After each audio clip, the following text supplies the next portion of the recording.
It's gonna be squeezing tabs. Is that your upbeat clean mix? That's what it is, it's upbeat office clean mix. We don't get sued by anybody. That's the goal. At least that's the goal. We had a break for 1 month, and then stuff. How are you doing?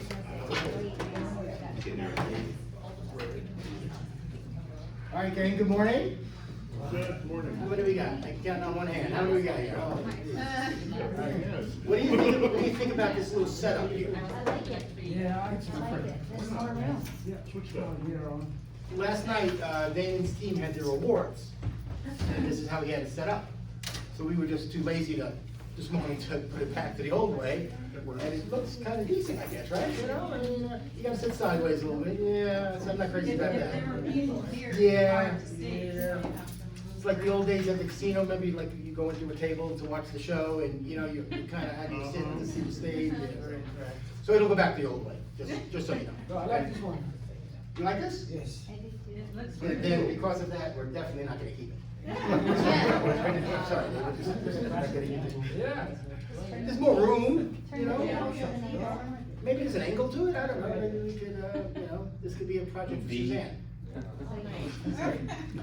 right, kids, lots of stuff to talk about, we're gonna talk to this guy over here. Has anyone seen Steve before? Yeah. Good stuff, right? I mean, I'm a little disappointed that, a lot of you guys aren't here, but, those of you that are here are gonna get the information that he's gonna give us, so really, really good stuff, okay? Any funny slides? Of course, yeah. Okay, we'll do some funny slides. Okay, so zone is changing. I know all of you every day go into your zone account religiously and use it, right? Absolutely not. I know you don't. I know you don't, okay. But you should. There's a lot of good stuff in here, okay? And the company's doing a lot with AI, with our CRM, with, with the CRM, you could put in the contact, and with AI, using your voice, it'll set up a drip campaign in the CRM for you. You don't have to go in there and type a bunch of different crazy stuff, okay? But you have to jump on these calls. You have to attend the one prime times that they give us, okay? So we're not set up in a way where we can do training classes every day on our CRM, okay? We can do that if you want to take a 70-30 split on everything. How about we do that?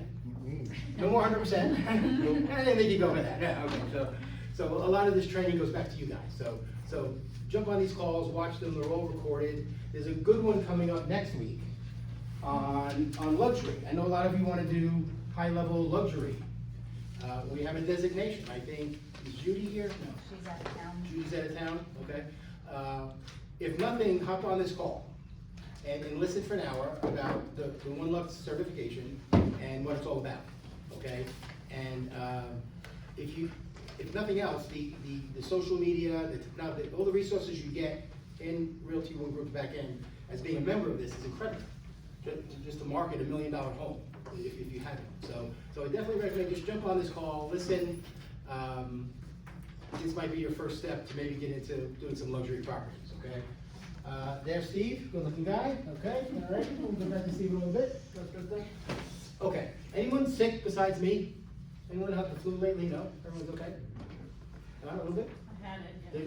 Okay, I'm still a little bit, but I think it's done. But it's going around. And last week I'm at home, and my sister in New Jersey and a family member, a friend of the family in New Jersey, both sent me this video, separately, to tell me, you know, feel better. And they swear my grandmother said this. And I think they're lying. My grandmother didn't say this. But I think you'll get a kick out of it if I can get this to work. Right, Suze? It's always mess this up. Oh, no, we don't want that. Oh, wait. There's only 2 things in life that you worry about. We'll get back to him. It's only a minute long, but I think it hits home and it's kind of funny. So this is supposedly what his grandmother said. There's only 2 things in life that you worry about. Whether you're healthy or whether you're sick. If you're healthy, you ain't got nothing to worry about. But if you're sick, you got 2 things to worry about. Whether you want to get better, whether you want to get worse. You get better, you ain't got nothing to worry about. But if you get worse, you got 2 things to worry about. Whether you want to live, whether you want to die. If you live, Ain't got nothing to worry about. What did you got? You got two things. Whether you want to have it, whether you want to hell. If you want to have it,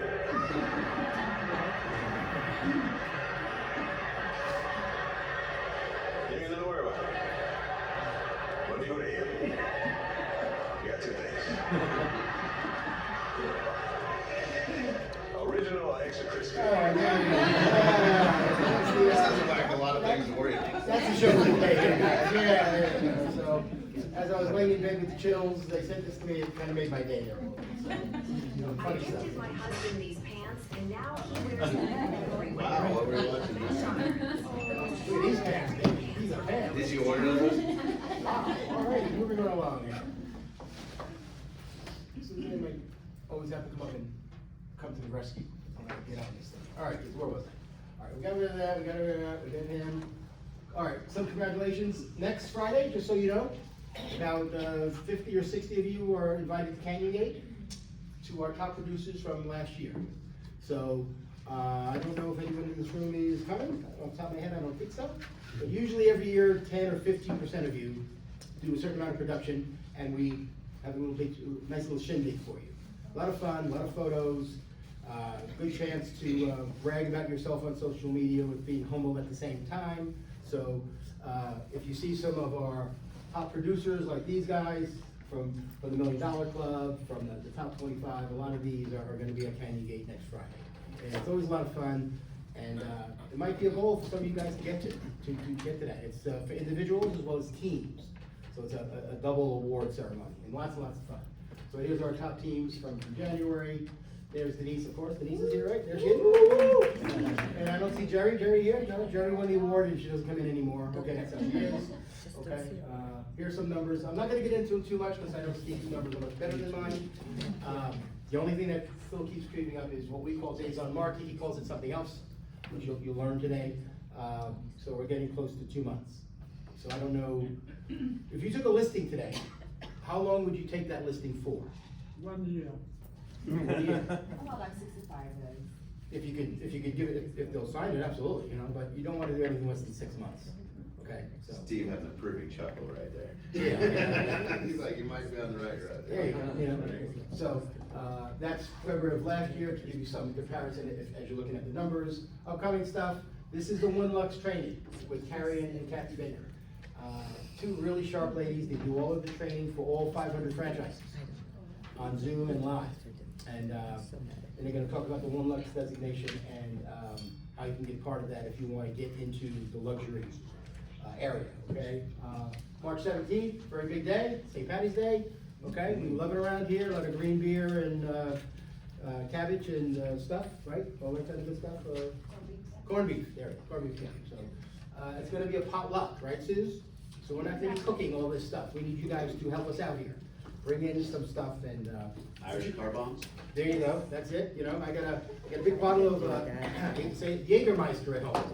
Oh, man. Remember Jaeger back from the old days? Can't You know, forget that. you might have break into the Jägermeister. You know? Other stuff, don't forget Post, it's free through Key. Has anyone had any issues with this lately, trying to get in? Everyone's okay? Okay, good, okay. If you do, Wendy has the inside scoop at Key, but I think it's going pretty smooth for the most part. Those of you that are mentees, this is the latest rev-up schedule, starting next Wednesday. I don't think anyone here is a mentee per se, but you can all jump in sometimes, okay? We did an open house class the last time, number 6, and we had 8 or 9 experienced agents in the class and on Zoom, because they hadn't done an open house in like 5 years. And not that they forgot, but they just wanted to kind of get a refresher. So this is not just for the new agents. Anyone can jump in there. That's Wendy's training calendar. That's really cool. That's digital. That's what it looks like when you pull it up. Onboarding, again, the first Wednesday of the month. So if you haven't been on onboarding, it's on Zoom. It's about an hour and a half. You get to meet John, you get to meet Heather, you get to meet all the vendors, and get the behind the curtain look at Realty One Group. Anyone need photos? Everyone's photos are okay, I guess? We're gonna get rid of Sean out of here, starting next week, but he's always available if you don't have this, see Suze, or Wendy or Suze, I'm sorry, and she'll give you his contact information. He's a good guy. He used to be on Star Trek. I think I told you guys that. Literally on Star Trek for like 15 years. As a, I don't know what he was, a Vulcan or I don't know, what he was something, Pike, he's a Pike guy. Yeah, he was Captain Pike. So who knew? Mr. Morgan, I like your orange shirt today for Epic. Right. Looking good. How was, were you okay from Down Wednesday? Oh, I'm You great. were a little hungover there, boy. I That's good, huh? think it was great. Good turnout. It was, right? If you guys haven't been, it's the fourth Wednesday of every month, so come out, hang out, it was fun. And if you wanna crash southwest or northwest, I've done that once or twice. Green Valley's a You little wanna far. go all the way to Green Valley next Wednesday, we're there. I don't know about that, you know, I love Jim, but I don't think we're driving there for, you know, but, We got a new product rolling out next week, I don't have all the details, but they upped our Med Pro for doctors, to 100% financing and no mortgage insurance. okay. So I'll get all the details next week on that one, but I'm gonna let Steve have the floor on all the market stuff, 'cause Excellent. And keep in mind that all-in-one loan that John did a class on, he's gonna do another one soon, I think. Mhm. And there's this other thing that's out there, these DSCR loans for investors, okay? Anybody not know what a DSCR is?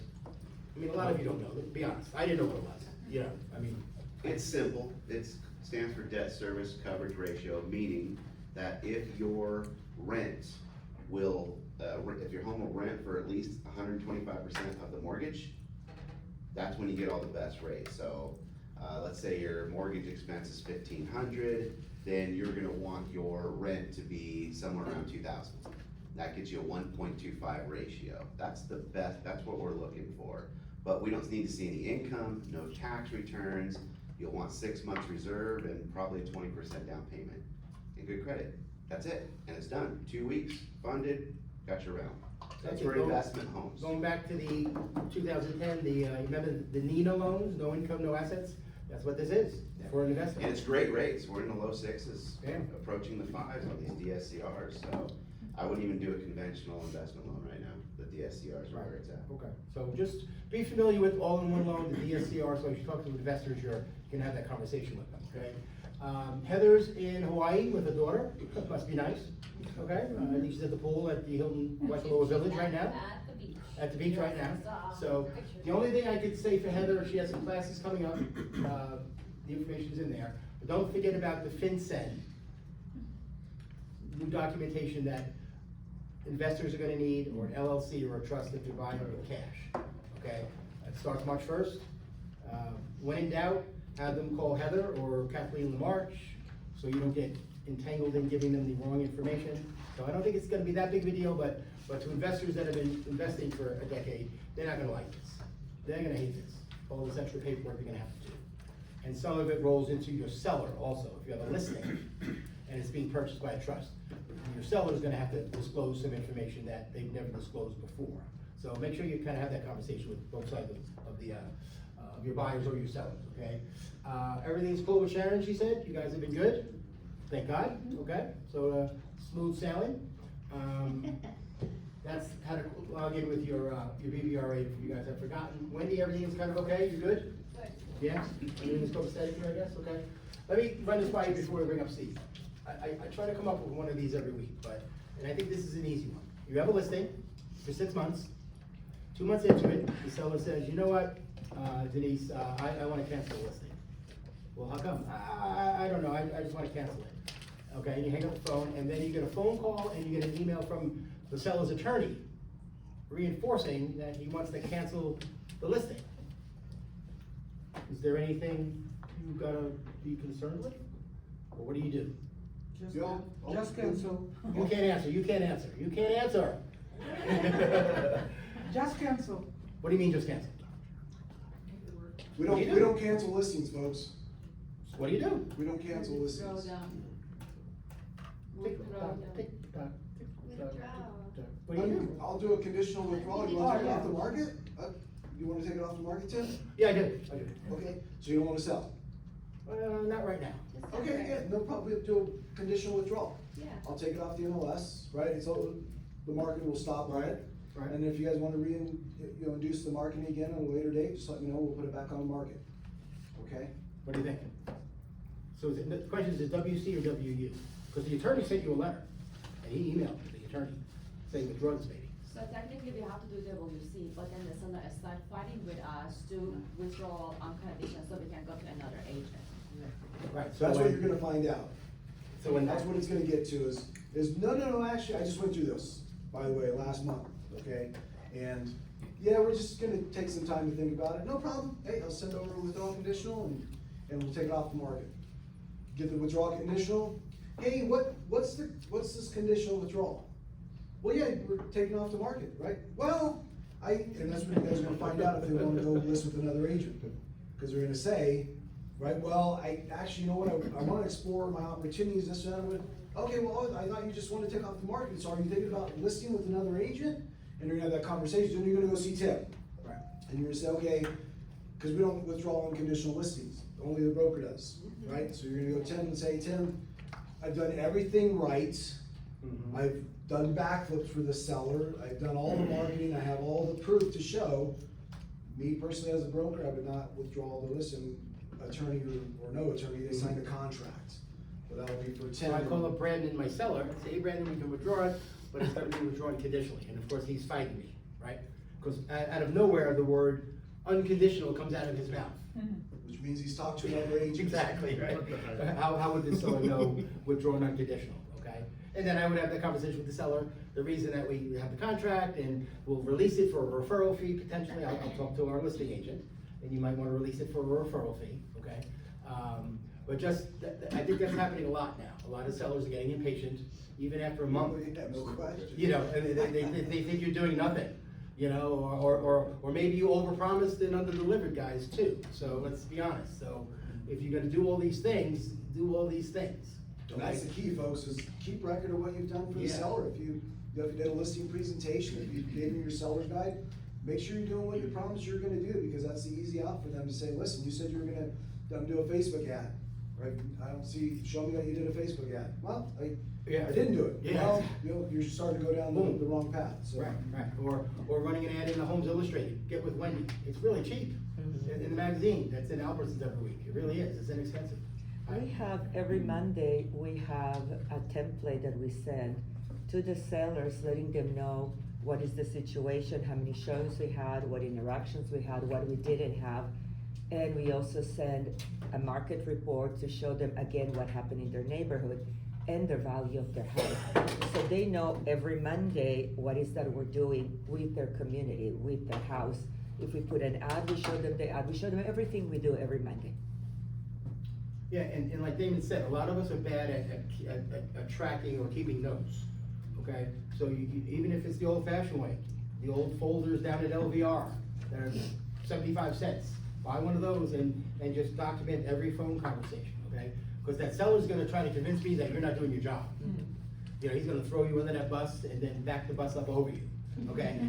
Because he thinks you're not doing a good job, okay? And if you said you were gonna do all these things and you didn't do them, I can't defend you too much, okay? So does it kinda make sense for everybody, right? Common sense? Miriam? Right, Maria? Right, so yeah, I do that too.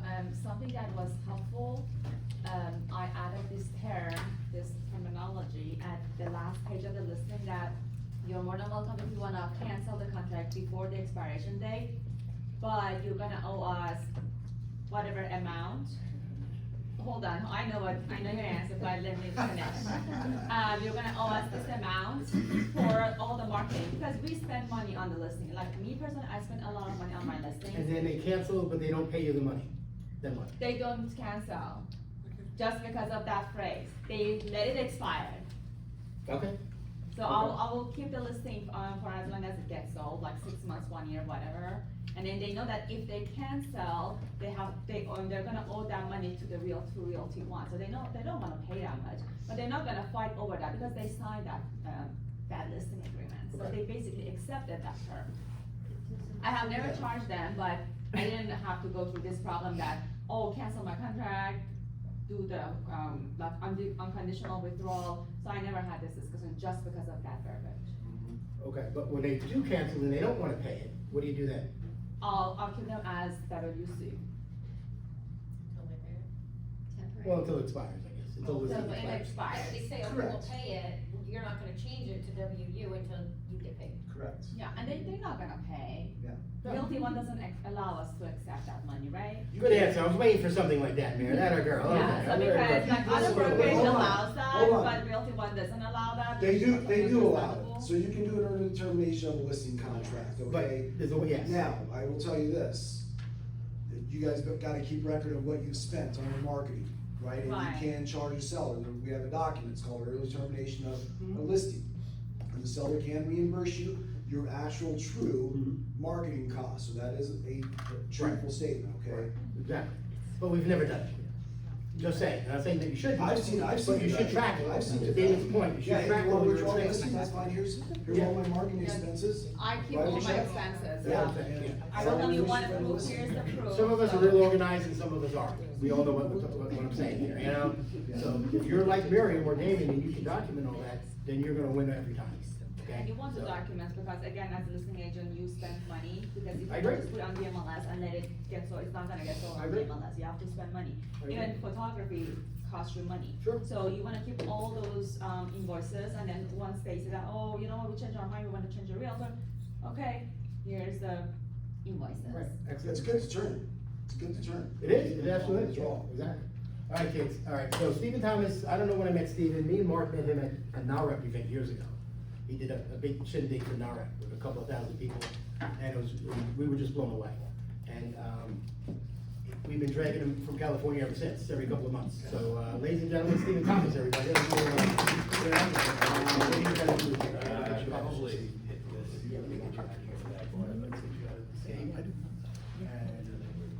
Oh, you got to jump over to the HDMI, right?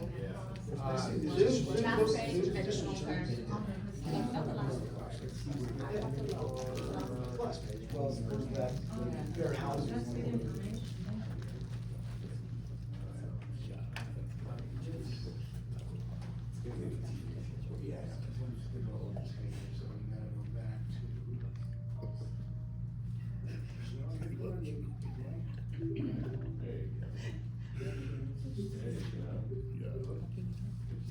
Yeah, no, not This yet. is a good presentation. Looks like it's HDMI too, Yeah. Yeah. I'm freezing here, why is it so cold here? It's freezing. We're gonna die, we're gonna turn into a popsicle. I think it's the other way, Tim, I think you want HDMI one. Yeah, I'm trying to go back, Brandon, it's not letting me go back. Okay. There you go. So we're down here, right? HDMI 2, you think? Yep. Alright. Caldwell used this last night, they may have messed the whole thing up for us. I didn't Yeah. touch, I didn't touch the HDMI settings. Yeah. So you're plugged in, right? Yeah. And plug in, check in. I can't see back there. Yeah, no, Can I help you, Tim? Brandon, please. Right. Brandon, to the rescue, baby. I text Suzanne. Don't be shy. She's up Here, front, you so. see. Alright. You go left, you'll get this. Oh. Brandon. You're welcome. Brandon to the rescue. We know where to stay in our lane, folks, okay? We know where to stay. Hey, and one more thing, I'm sorry I forgot, if you're around later on, Carrie, you wanna talk about this real quick, before I forget? Yeah, so today I'm holding a broker open, it's here in Summerlin West, straight up Far Hill by, Fox Hill Park, in a Los Altos community in the Paseos. 1.847, is the list price, 4-bed, 5-bath, paid off solar, paid off SIDS lids, pool, jacuzzi, in-ground trampoline, built-in barbecue, 3 covered patio areas, one of them has an electrical metered cover, EV outlet in the garage, but would love you to stop by 3 to 5, and, gate code's on the MLS, so just pull that up. Cell service can be spotty in the area, but you can always call me if you need, access to the gate code. And everybody should have a flyer, it's on the table, if not, let me know, I can get you details on it. That's right. $2 million house, gang, that'll work, right? Alrighty. That sounds like a great property, 1.8. Come on by. This is the winter housing update. It is winter. I saw you actually have snow-capped mountains. Yeah, cause I was here last week and it was freezing cold for me. Pretty good. Anything below 60, that's not good. Yeah. So, we're gonna start with some fun photos, cause gotta have fun photos before we dive into all this fun stuff. That face you make when a listing agent calls and says, we need your highest and best by 9 p.m., but that was their highest and best. Or when another agent shows up to do a listing presentation as I'm leaving, clown. Me bathing in the tears of everyone who's been saying the real estate market is going to crash over the last 2 years. This is actually, it's been 5 years. So somebody had this meme, I'm gonna change it to say 5 years. Because I've heard it since 2021, that the market is going to crash. Clients who won't use electronic signature. Everybody recognizes this. If you don't recognize this, means you know. Finally, a wine glass made for real estate professionals. Yeah, that's an MLS photo. Wow. Really? Yeah, I think it was just to get all your fixer people excited about the property. This too is an MLS photo. Oh my God, that's a bathroom. Is this your listing? 1.875 million? Or this. Why don't you come over for drinks? This is an MLS photo. Now, why would you even stick it in there? Makes no sense. This was not AI, because this was actually from my treasure chest of MLS photos. And this is prior to AI, because you could definitely whip this out with AI now. This too. Oh my. The Exorcist is coming. Time to go to church, I guess. Yeah. Isn't that awesome? Who does that? Awesome Oh my MLS photo. God. Thanks for moving while I take your photo of the family room. This too. Why didn't they stand up? You could tell agents are taking these. What, to show that you have a gate there, or yeah. It's a security feature, Steve, it's a security feature. It sells nothing.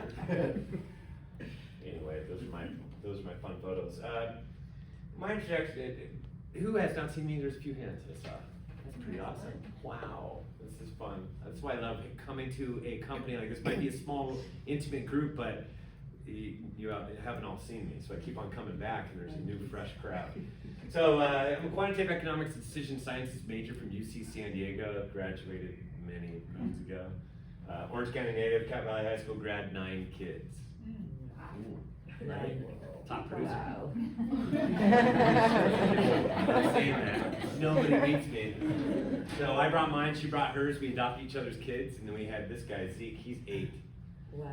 Yeah, and he's a lot of fun. He's like 8 going on 14, I think, because he has all these teenagers and older. It's just, he's too old for the way he talks. He calls me bro. bedroom has your house?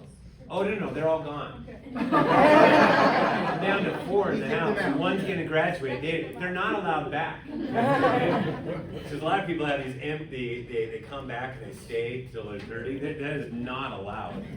No. They get 6 months after they graduate from college. That's it. After that, we'll charge them rent, and they don't want to be around us anyway. Too many rules. So that's how you do it. Rules, sharp guardrails, and then they'll figure things out. So this kid came to work for us 3 years ago. This coming up May, and from Washington State University. He graduated. Love working with him. It is so fun. We get to share an enthusiasm of economics. I never had that before. It's pretty fun. And then she's our oldest, and she's married and brought us Rowan. She's awesome. She keeps getting older and older and bigger and awesome. This is really fun. My Uber driver was a pop and I'm a pop. So we hit it off. He's actually a grandpa, a great grandpa as well. So we've been all over the press and reports in housing, your local real estate snapshot. This is what I do. I'm a housing analyst. That's what I get to do every day. As a matter of fact, he asked me what I do, and I go, he thought I was an airplane pilot. So kind of like piloting me the stripes or something. But no, I said I'm a housing analyst, and then he's all, what in the world is that? So it's fun talking to him about that. And what it really entails is I represented buyers and sellers back in the 1990s, and they said the weirdest things, and it drove me nuts. And so did my friends, family, neighbors, people in the office. Everybody had this big opinion when it came to real estate, and so many times it was wrong, especially my sellers, especially the high-end sellers. Holy cow, they think they should instantaneously have success when nothing is selling in their area. So I devised a report because of that, and I started doing it every other week. And then did it for a company after I hung up my hat, and then monetized it after that company got swallowed up in the Great Recession. And absolutely love doing it. I am all about not doing narratives. I don't like narratives. I don't like pushing certain things. I don't have my pom-poms up for everybody because I'm all about setting expectations. So no narratives, set expectations, bringing you the best facts and data and statistics and all that stuff. So I'll leave the narratives to everybody on YouTube and social media. Now you guys have to do, what I was dealing with in the 1990s is way worse today because of social media and algorithms and the way things work. There's power and strength to data, which is why I lean on it so heavily. And this is like investing in your businesses. Who's a subscriber to my report? Anybody in this room? One person. This is great. So this is why I come back, so you guys will have that opportunity. So to invest in your businesses, and it's a total differentiator. I'll be here. Let's see, this May will be 2 years that I've been doing Clark County, and it's been a lot of fun. A lot of people have not seen it. They said, "Where have you been?" This is a real difference maker for my business, and it's a lot of fun doing this. I don't focus that much on closed sales data because it's in the past. So we're just about to wrap up February. We'll get that data for February closed sales like mid-March, and who cares? Because that was in the past. So, I mean, we'll talk about it. Everybody will talk about it like crazy, but we just provide that as a special, we give you all the closed sales and all that stuff. That's just data down below, but we don't really focus on that. What we talk about is more supply and demand, looking through the windshield, where are we going based upon all the trends that we're seeing. So the trends are, supply is the available number of homes to show your buyers today. That's what you want to know, supply and demand is the last 30 days of pending sales activity. So we are constantly looking at changes. We're in a winter market, and that is where things start to really blossom, and we make our way towards spring. And that's where we're at right now. So we look at supply and demand and the changing dynamics of that, and we came up with expected market time. That days on market might be going up. It hasn't even hit 60 yet. That is the wrong thing to tell most sellers, especially your seller would never say 60 days. And because that's not gonna properly set their expectations. So what I'm gonna give you in days of market is gonna be a lot longer than that 60, and it's more accurate. Now, 60 is just 2 months. Not everything is selling in 2 months. I can guarantee that in Clark County. And instead, you want to tell them what's the true flavor of the market, what's the true speed, so that you can then tell them, well, I sell a lot of my stuff a lot quicker, especially if they're listening to you. And so this goes back in time. It shows you the difference between expected market time and the average days on market, which everybody utilizes. I hate it, which is why I came up with expected market time in the 1990s, leaning on my degree. And the reason for that was because days on market just kind of doesn't really tell you much.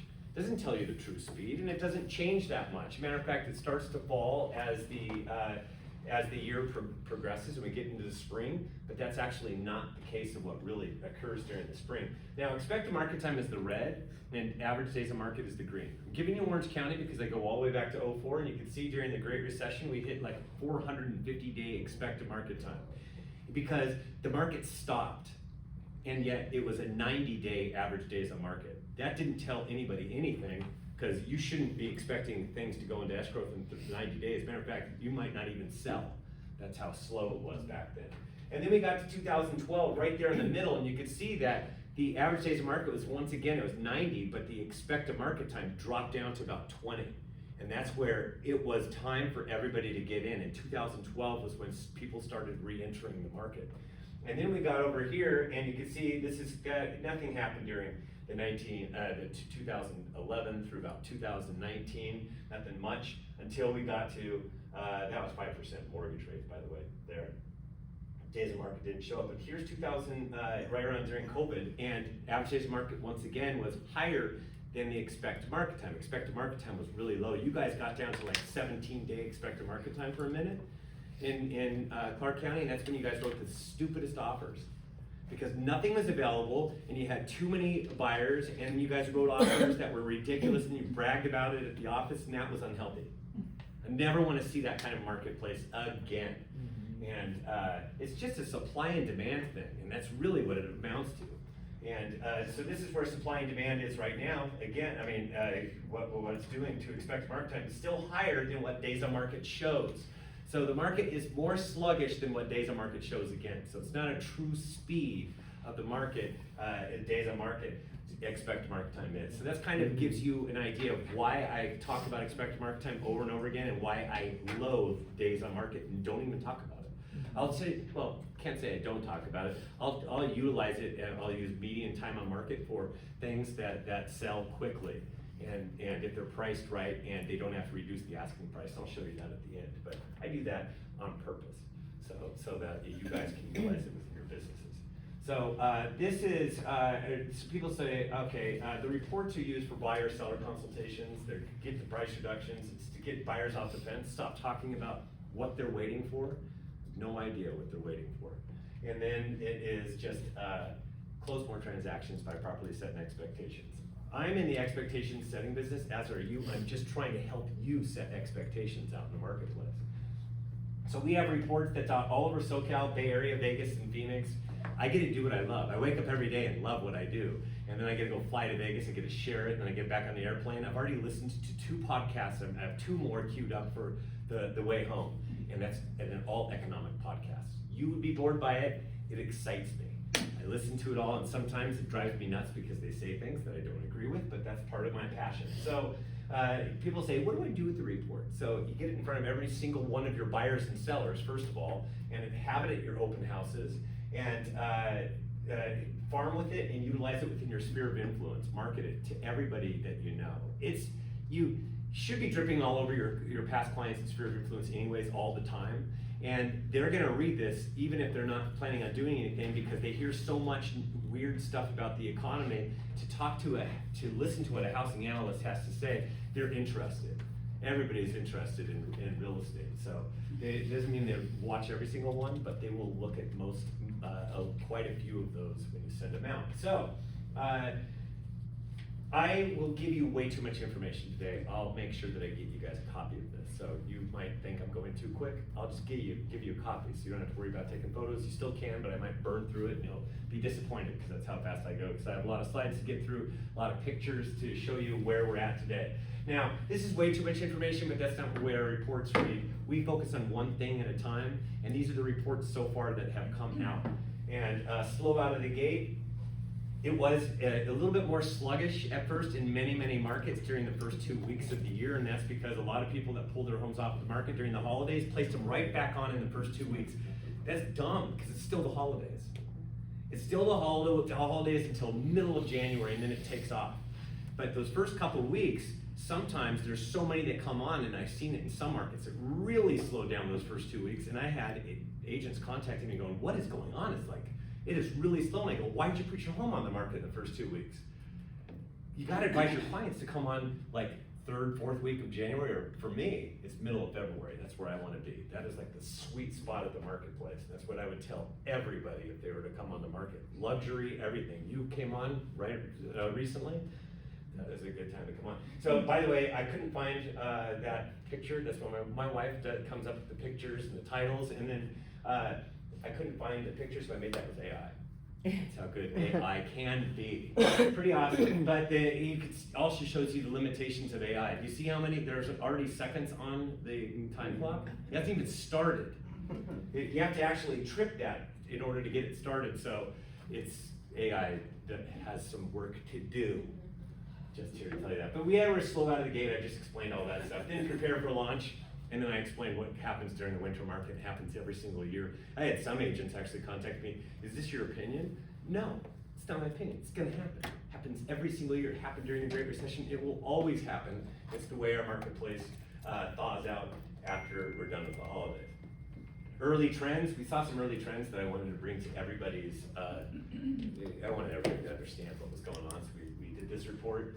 And then Seller's Blueprint, that's the most recent one that came out. That Seller's Blueprint, that actually came out Tuesday. So here we are Thursday, it just came out. So if you actually signed up for the report today, we'd get you a copy of it, which would be this one, Seller's Blueprint. We're just trying to explain to sellers the progression of the year and what's going on in the marketplace and what their expectations should be. So reportsonhousing.com, that's where you go to subscribe. It's $20 per month or $200 per year. It's insanely inexpensive to make you think, should I go to Chipotle or should I be going to Starbucks or should I get this that will make a difference for my business? So you'll have the opportunity to fill out this thing. This is my only meeting today. I get back on an airplane like at 2 o'clock. I go home and I'll be home by 5 o'clock. I'll eat dinner, but we'll make sure that we get you guys a copy of this presentation as well. And we will get you all signed up. I go home not to an office. My office is through the master bedroom, through the master bath, all by itself. I shred these right after I give it to you. And my kids can't even get into my room because it's like Fort Knox. I have a lock on it that requires thumbprints, and the only 2 thumbprints that get in is myself and my wife. So that's it, and that's how we do things. Got it locked down. So, like I said, I'm a nut when it comes to anything that has to do with economics. It's my junk food of choice. And this is our economic model. We follow an economic model. Unlike everybody else on YouTube, they just gather anything negative and say that this is what's gonna happen. They keep on looking for negative stuff. That's not what we're about. We look at the whole entire thing and have the proper perspective. And it's a progression model because things are constantly changing and evolving. So we're gonna get into a mortgage rate update. And what's important first for us to go into is talking a little bit about the Federal Reserve, because not everybody understands the Federal Reserve. And I'm just doing this to help educate all of you so you can educate all the knuckleheads you're dealing with that think that interest rates are gonna come down as soon as we get a new Fed president. And speaking of that, this is our current Fed president, King Jerome Powell. He's not a king. I did this tongue in cheek because this is what everybody thinks. I've had agents text me late at night, which tells me most likely drinking, but they text me late at night and they say things like, hey, if they fire Jerome Powell, are we gonna have interest rates in the 4s? The answer is no. So which tells me when they ask those questions that they have no idea how the Federal Reserve works at all. So there's King Powell is not a king. He's in a room filled with Fed representatives. There are 19 on the Federal Reserve, 19, not one. He's just over there. He gets to have the gavel because when you have that many opinions in the room, you have to have a gavel. That's it. And they all have different opinions, but pretty much they go and they're unanimous in their decisions typically, until recently because some of them are vying for a Fed chair, and then there's some other knuckleheads that have been appointed and things like that. But there are 19 total. So that gives you the idea of what the Federal Reserve's made up. These are Fed governors, they're Board of Governors. There are 7 of them. They are installed by the President of the United States. They get a vote every single time. They vote 8 times per year is what they meet. So 8 times they get to talk about what they want to do with the federal funds short-term overnight banking rate. Not what we do in this room. So you shouldn't expect when all of a sudden they cut or go up or anything like that it affects us immediately. As a matter of fact, interest rates can do the opposite that day, depending upon whatever the King, Jerome Powell, has to say during the press conference. So he gets to also do the press conference. That's what the Fed president does, and he does the Q&A. Actually, what he reads, they put together as a group. Then he gets to do the Q&A. That's the only difference. And so they get a vote all the time. Now, there are 12 regions.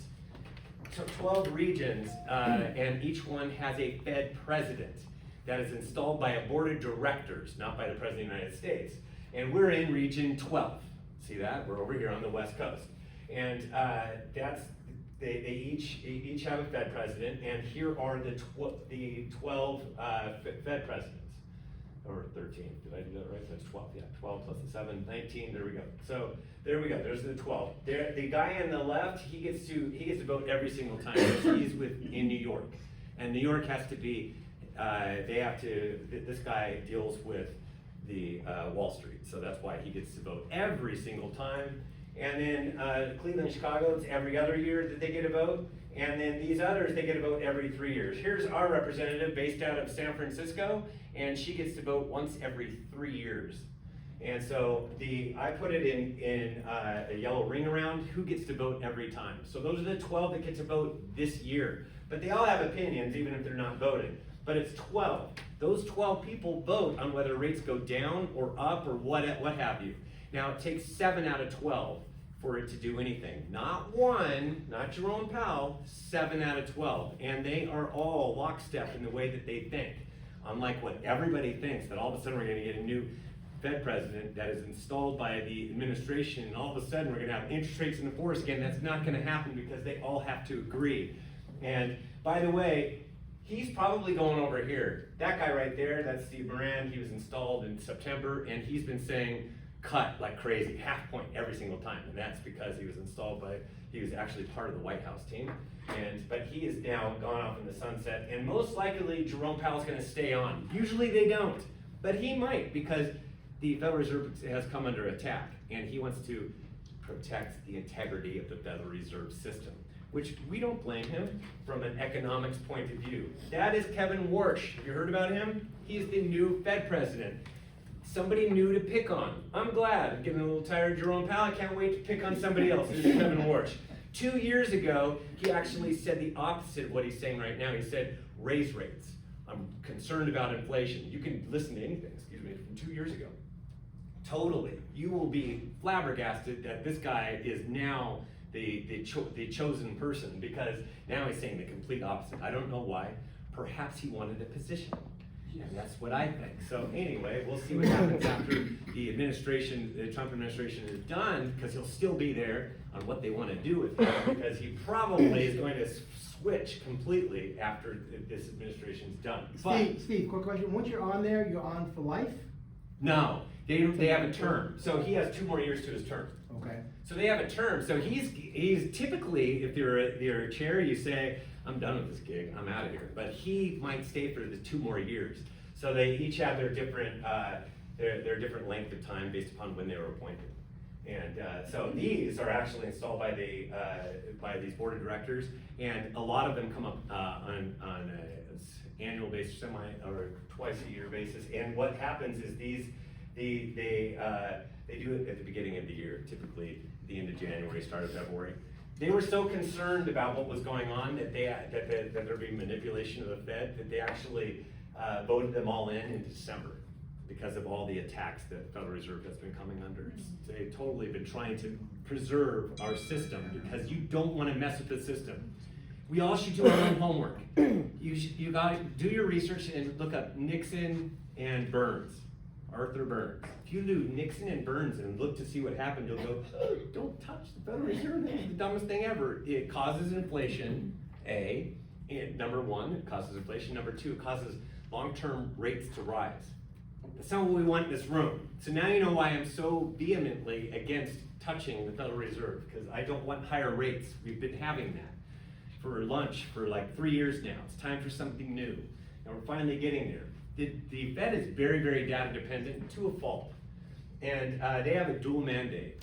And they say there's a third mandate, lower rates, but if you take care of this dual mandate, we will get lower rates, and that is maximum employment and price stability. That's what they care about, inflation and jobs. Everything else is secondary, but they'll look at all economic stuff to see how it's gonna impact this. That's really all they care about. And that's all that they're supposed to care about. That's what the Congress gave them that right a long, long time ago. So, this is jobs. There we go.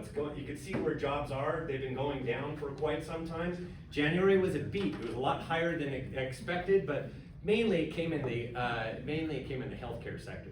Was the big healthcare is doing fantastic. But if you're not in healthcare, not as fantastic. Ask anybody that just recently graduated, unless they're in the healthcare realm of things. So the unemployment's not good for them. But that's where things have been going. We get a new jobs report a week from tomorrow. It's the first Friday of every month. That one was delayed because we had a government shutdown that lasted 2 days. So this is unemployment. It's been rising. Until recently, it's come down a little bit. But it'll be interesting to watch what happens to unemployment over time. But really, I'm not seeing that much of a concern. We have a weakening job market, but it's not like totally deteriorating where there's a lot mass unemployment. There's a report that comes out every week. In case you're wondering, I follow it all the time. It's initial unemployment claims. It comes out every single Thursday for the prior week. So I'm looking at that all the time, but not everybody looks at that. But that will give you a flavor of where we're at. We are not There's not a lot of unemployment going on. So there's not a lot of unemployment claims. That's what we follow. And then there's the other side of the thing, it's consumer price index, it's inflation. And this has actually been coming down nicely recently, but you can see it was down nicely a year ago. Now, this has to do with calculations because the Federal Reserve, you guys everybody talks about the CPI, how it's been coming down. What they're not talking about is PCE. That's the Personal Consumption Expenditures Index. You guys shouldn't even know what that is. But I have to follow it because it's the Federal Reserve's main inflation gauge. That's what they're concerned with, and it's gone up. Came out last Friday, nobody heard about it. Why? Because there was a giant Supreme Court case that was revealed, and nobody heard about it. It was totally ignored, and it was actually not a good report for rates. But because we had that it came at the exact right time with the Supreme Court, because that's why we're still enjoying rates that are lower. So we're gonna be watching that. We're watching that because the basket of goods of what we all care about has actually been rising a little bit, and it has a lot to do with tariffs. So anyways, this is mortgage rates. This is mortgage rates over time. A year ago, they finally dipped underneath at 7%, but you can see they went back above 7%, that line, that's over there. And then they hit May, they hit 7%. But since May, look at the direction of things. And this has everything to do with the job market deterioration. It kind of went sideways over here, but we had a government shutdown, but it made its way down to 6% late, in my opinion. It should have continued to go down here. We should have reached it probably by right around December. It was late. We had a government shutdown that lasted forever. Month of October didn't even exist for data. So that's where we are as of this morning, 6.0%. I looked at where 10-year treasuries are, and I think we're gonna be back at 5.99. We actually hit 5.99 for 2 days. This is Mortgage News Daily. I encourage you to download this, because this will tell you why rates move on a daily basis. It usually comes out in the afternoon. It's a fun read, and you'll educate yourself. You'll get a master's degree in understanding why rates do what they do. And you don't have to do anything other than read the smallest paragraph every single day. On mortgages, they're not tied to a mortgage company. That's why I recommend looking at it, and you won't be bombarded by anything other than looking to see what the average rate is across the United States with no points. And that's what we care about. This thing, when it gets below 6 into the 5s, and if it makes its way into the 5s, like if we have a negative report that comes out a week from tomorrow, we're in the 5s, baby. We're in the 5s. And that's not where I wanted to be, but now I want to be there, and I'll explain why in a minute. But this is the difference. Have you ever heard the term spread? You're wondering, what in the world is the spread? The spread is between the 10-year treasuries, which is just government bonds, 10-year treasuries, and interest rates. This goes back all the way to 1971, and there's a love affair between the two. They kind of like go with each other. But sometimes they're a little bit wider. You can see it's wider there, it's wider there. That was COVID. That's now. And you can see that it's much, much wider. That's the average spread is 1.76, going all the way back to 1971. And this is that same average spread. You can see, this spread's a lot higher. It got a lot higher. But right now, it's back to normal. The reason it got a lot higher is because the Federal Reserve jacked up the short-term federal funds rate 11 times from March of 2022 to July of 2023. 11 consecutive meetings, they did that. And they kept on higher and higher. They jacked up the short-term federal funds rate. And as a result, because they were higher, we had our mortgage rates zoom up higher. Except they went a lot higher because we said date the rate, marry the house. Remember that? Because we all thought that interest rates were going to come back down in 6 months. And if everybody's going to refi in 6 months, how do the banks make money? They don't. You have to hold it for 2 years. So how can they make money if you're all going to refinance in 6 months? They jack up the rate and charge you more. So on a monthly basis, you're paying way more. And that's what they've been doing. But they got away with it for a long time because rates didn't come down like crazy. So yeah, we're seeing some people refinance now, but that's because we finally have rates at right around 6%. So, but they've been charging extra. And they have to charge you extra so they make up for the difference because you're pulling the trigger on refinance earlier. And this is what happens when the spread gets ugly. This is that average, 1.76. Now, between 2012 and 2019, it danced right along this line. And this was 2023, look how high it was. And we got 8% interest rates. Matter of fact, it was totally climbing this time in 2023, and it got as large as 3.1% is where it was. It should be 1.76, it was at 3.1, which meant we were seeing much higher rates. We got 8% in October. And then in 2024, this spread got better. In 2023, I had people go, the spread's never gonna get better, it's permanently broken. I said, no, it's not. They said, yeah, no, it's permanently broken. I go, no, it's absolutely not. You are incorrect. It will go back to here like it always does, but it will take a while, a long while. No, it won't. Well, now, this is 2024, this is 2025, and it's getting better in time. And look at 2026. This is where we are right now. The spread's almost back to normal. And now I could say, see, I told you. It took 3 years. But that's economics, slow and boring, and I know the way it works, and I can talk about it all day long, and everybody on X and YouTube and all that, it's basically old white men that sit there and they want to see the worst things happen in the United States of America. That's really what it is. I'm convinced. I fit the profile. But I don't do it. So I'm convinced that's what it is, because, and they're fine. They're sitting in their cozy house and everything else. They just want to see ugly things happen. I have no idea why. Makes no sense. But I should have updated this, but this was actually yesterday morning. But we went up 0.01 from day to day. But even yesterday, 5.99%. If we had the same rate as 1 year, if we had the same spread, last year's spread, we would see an interest rate at 6.39%. If we had 2 years ago spread, we'd be at 6.68%. And 3 years, it's 6.65%. But if we had, when the spread got really ugly over there, where it's all the way up there, we would have 7.1% interest rates today. What happens if it gets to the yellow line? Then everything's good. What's What's the happened? number? What's the number? Right now? Our number would be 5.8. 5.8%. And you have done nothing, and yet rates, the spread's gotten better, and you don't even understand why, but it just takes time. It takes time to heal all wounds, and that's what happened. That was a wound that happened, but now, is anybody convinced that rates are just gonna drop like crazy and everybody's gonna refinance? That's not gonna happen. So now they all know that, and there's more competition, and the competition over time brings it back down to the spread back to normal. It just takes time, and that's where we are. So 5.8. Now, can we get even lower? Yeah.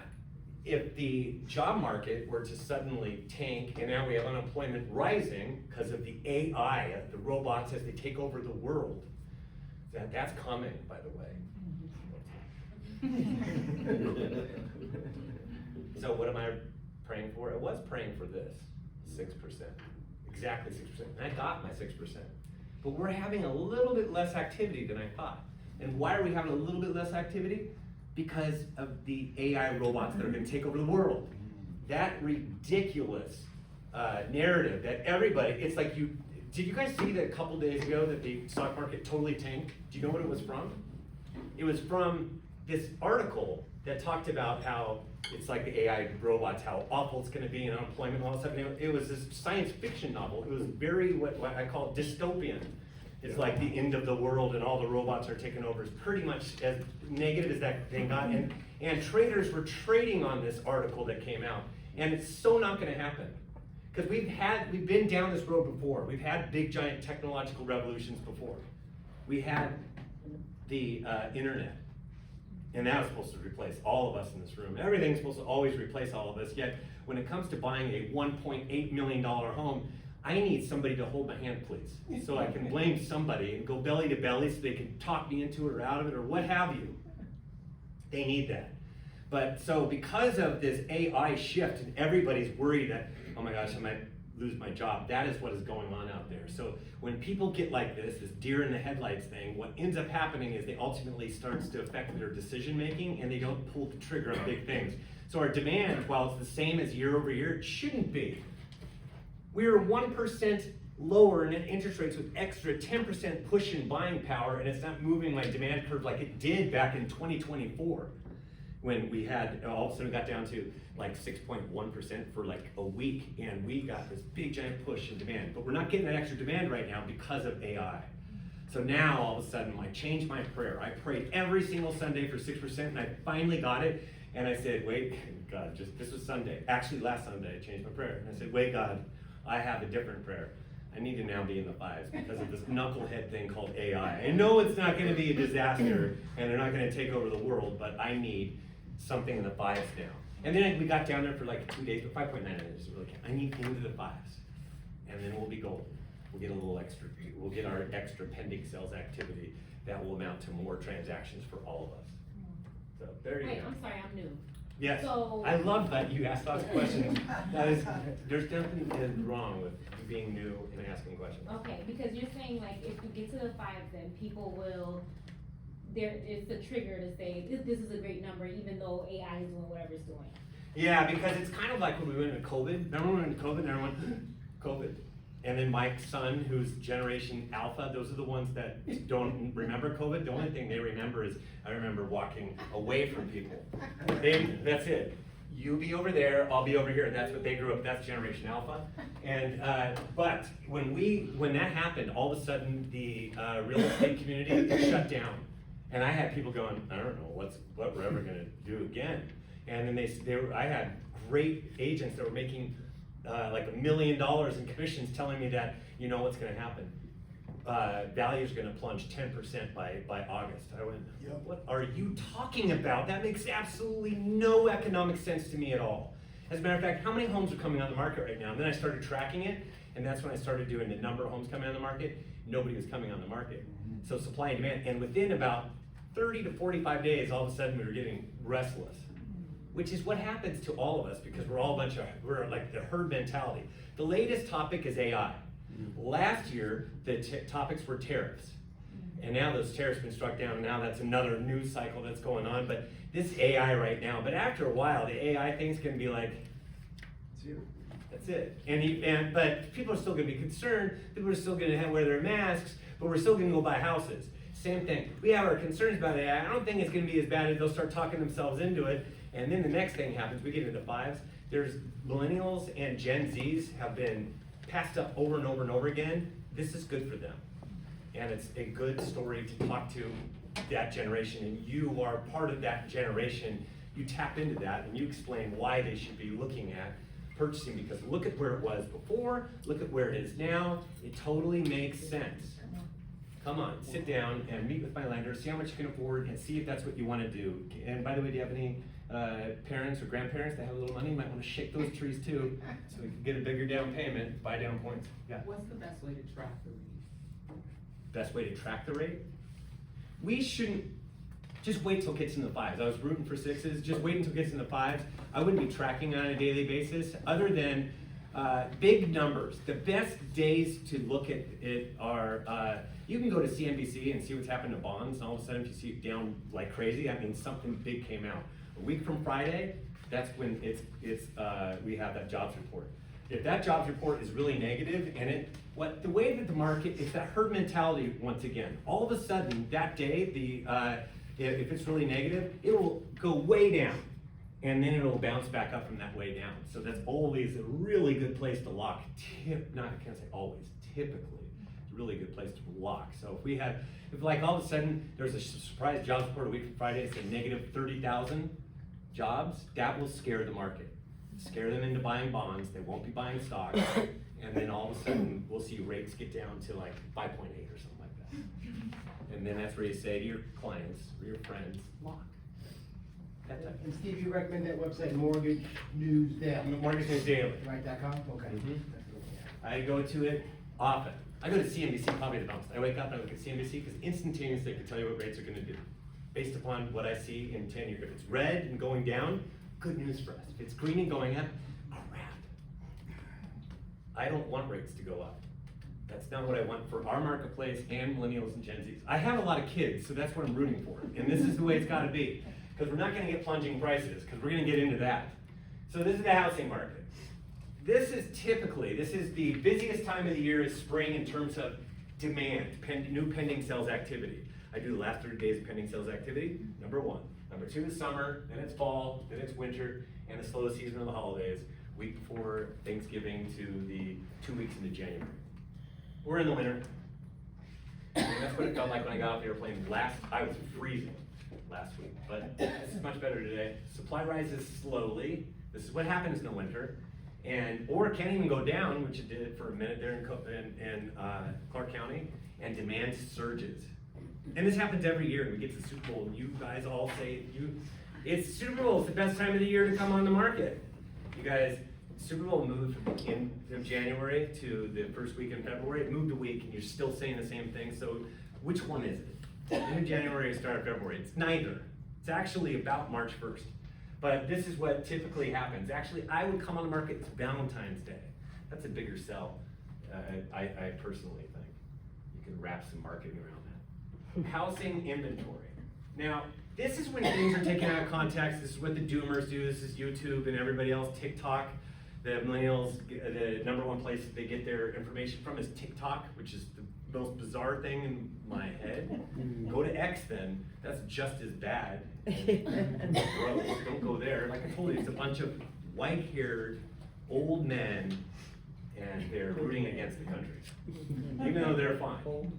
So this is what's happening over time. This is what's happened to inventory in the last few years. Boy, we have a lot more inventory. It's really bad, isn't it? A lot more inventory. You guys, there's a lot of people that feel it's bad because it's matched up against very low demand.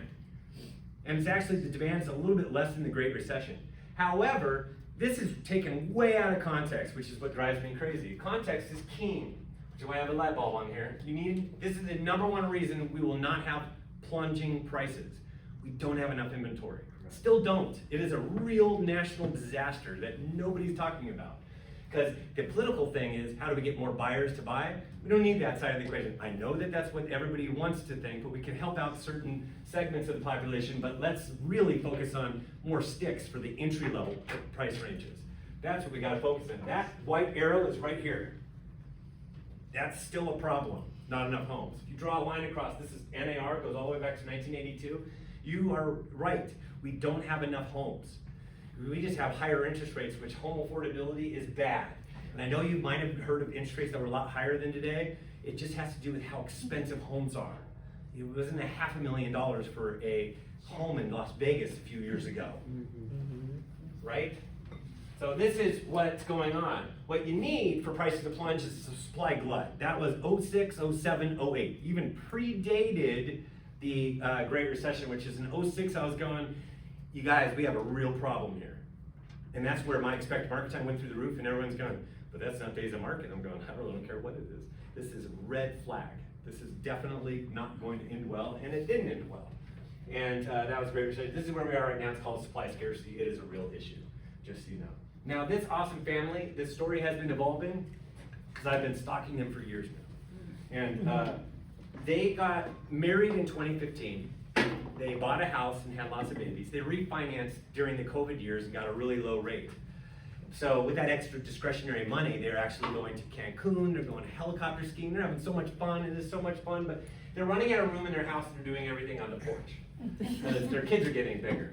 But they kind of like their lifestyle right now, but they're hunkering down. They're not locked in, like so many people say it. There are a lot of people that can afford to do it, but they don't want to do it because it's going to cost them more money on a monthly basis and they can no longer go helicopter skiing.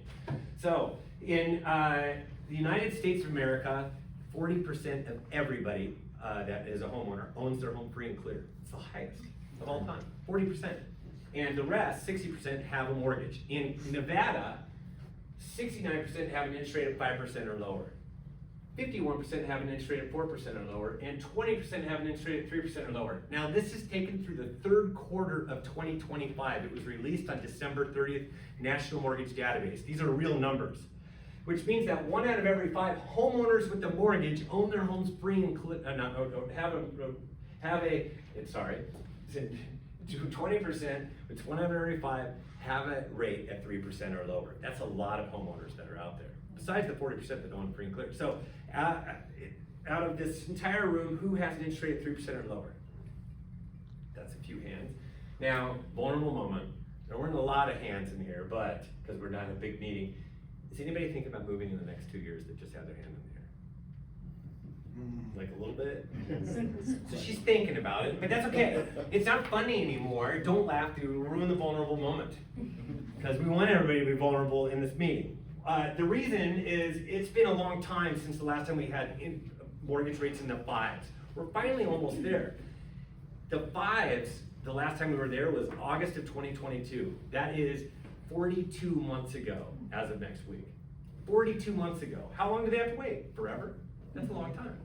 So that is a very, very long time. So they're just tired of waiting. There's a lot of people who are tired of waiting. That family bought their house in 2015. I told you, now it's going on 11 years. And it's too small. They need to buy something else. So they're tired of waiting, and now they're not going to be able to go helicopter skiing. And I can see that they're trading in their low mortgage rates because it's happening. Now this is Clark County. Now the green line is 3-year average prior to the pandemic. We're approaching that green line, and unfortunately everybody talks about the amount of inventory we have compared to 2019. That is the dumbest thing ever in Vegas. You guys built 10% more homes in that time frame. So there are 10% more sticks. So if you just take the same percentage of homes that come on the market, it's a lot more now that there are more sticks. So you can't really compare it to this. So even though you're right at it, it doesn't make a lot of sense because that was 6 years ago and there was a lot more homes. So this green line, if I took the average and you had took into consideration the number of sticks, it should be all the way up here. So it's higher than like my other markets that can't build homes. You guys can build homes and you build them like crazy.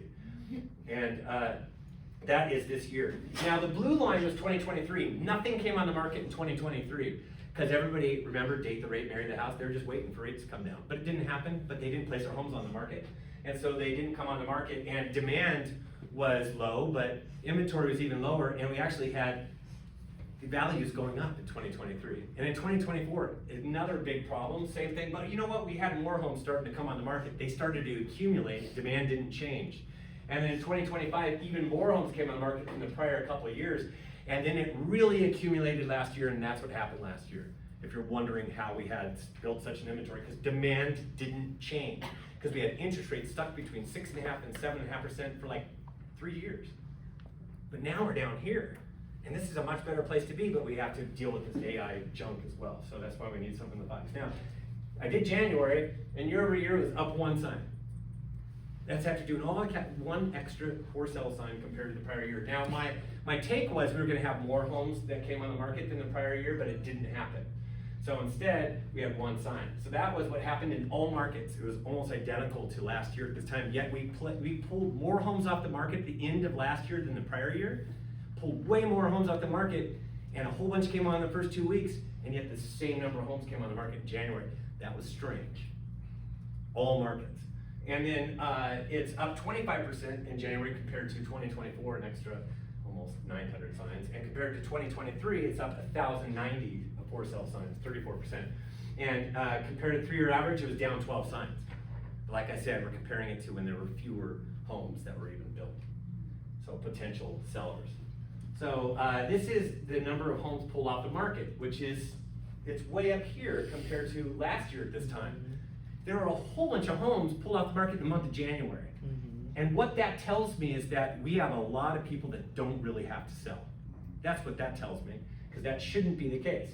And we're up 66% in 2025 versus 2024. That's the purple line. So we had way more homes pulled off the market last year than in 2024. But in 2026, we're off to a big start. We're up 31% compared to last January. So year over year, more homes being pulled off the market. So this is the active listing inventory. And you can see that it's going up over time. And that's where we are right now. And it came down, actually, at the beginning of the year, it came down. Now, last year, it actually went up through the first couple of weeks. You're one of the markets that actually went down for the first 4 weeks. It was interesting. But now, since it's starting to go up, and today it's at 8,944, it went up 1% or 90 homes. And last year, we were at 7,525, the red line, and it's 16% less, 1,419 fewer homes. And then 2 years ago, we were at 4,879. Which is 45% less. That's the, that is, where are we at? That's 2023, right here, the blue line. And you can see last year, if all those people, you guys have a lot of homes that come on the month of August. Why? Why? I'm gonna show you the demand curve, and it doesn't make any sense. I understand it was hot in July, but why did you come in on August? It's still hot. I don't understand. And you guys typically peak between August and the end of September. But you guys have been peaking later over the last few years, so it looks like that peak is moving, and it was because of higher interest rates, but it's kind of doing something different right now. And then this is the direction of inventory where we think it's gonna go, and we think by about June or July, we can dip under last year, because we'll have a much more favorable interest rate environment, so that we should, if we're placing the same number of homes on the market, but we have a little bit more demand, inventory levels should come down a little bit. And that's probably where we're at. Well, I don't see a big surge in inventory this year, unlike last year where we really came up. And demand hasn't changed over these last few years, and you're gonna see that in a second. So we're gonna talk about demand. We've had more homes. Demand went shooting up higher, and you're right, it does feel busier right now. And that has to do with interest rates. Now, if you want $3,000 per month with just with 20% down principal and interest, how much of a home can you afford at $3,000 per month? 400,000. At 7%, you're funny, it's 564,000. Now that rates have come down to 6%, it's now to 625,000. And you can see what happens now, and you can see now I'm praying for it because we have to counter AI. We get to like 5.5, and look at this. That's $100,000 extra buying power. The only thing that changed are rates. That's huge. This is very important to show buyers and for sellers to understand why the market could get busier. Now this is demand. Now, you guys don't have the privilege like I do of seeing back in time in Clark, because I started this in 2022. This is, you can see how many pending sales we were doing at the beginning of 2022, and then cratered because we had higher rates. And then we've been stuck, 23, 24, 25, and the start of 2026. They all look the same. And 2026 is starting no different than last year. It's painting right over last year's line, except it looks like it's starting to overshoot it, which it should, because we have better, more favorable rate, but it should have done even more. But today we're at 2567, it went up 9% in a 2-week period of time, 206 extra pending sales. This is just a snapshot of the last 30 days of pending sales activity. And last year we were at 2541, that's 26 fewer pending sales. And 2 years ago, we were at 2653. That's 3% higher, 86 extra pending sales. We should be higher than 2 years ago. Because 2 years ago, we were stuck above 6.5%, and we're in a much more favorable spot. Now, this is where demand typically peaks, right around here. About the middle of March, to the 3rd week of March, true spring, and this is just for Clark, to the end of April. That's where we've seen the peaks. And you can see what we think is going to happen is I actually feel that we could get interest rates that get down into the 5s, and if that happens, we're going to get above that demand curve. Otherwise, we're going to be stuck, even at 6%, right here because of AI. And we'll figure it out, but it might be after our spring market, and then we have these favorable rates, but now it's like a little bit later because now we're beyond spring. It has to match up during our winter and spring market, so that's where it's got to go. And that's what I'm actually hoping for at this point, praying for. So God's been answering my prayer so far, so just join my prayer. 5.75%. So the speed of the market. If you place your home on the market, when are you going to become a pending sale? Not when are you going to close, but when are you going to open up? And this is expected market time over time. You guys can see where you guys were a lot busier. You guys can see where you were extremely busy in 2022. You guys got down in the teens, beginning of 2022, and you wrote the dumbest offers. And then we jacked up rates, and then expected market time was way up here. And then we didn't place anything on the market. It started off next year, we didn't build that much. And this is where we are right now. And I'm here to show you that we really came down a lot. We had a really sluggish market on January 1st when I pulled the numbers. It was a really slow market looking at the last 30 days of pending activity and the number of homes on the market, and it was really slow. And then we just really came down fast. And you can see how much it's improved.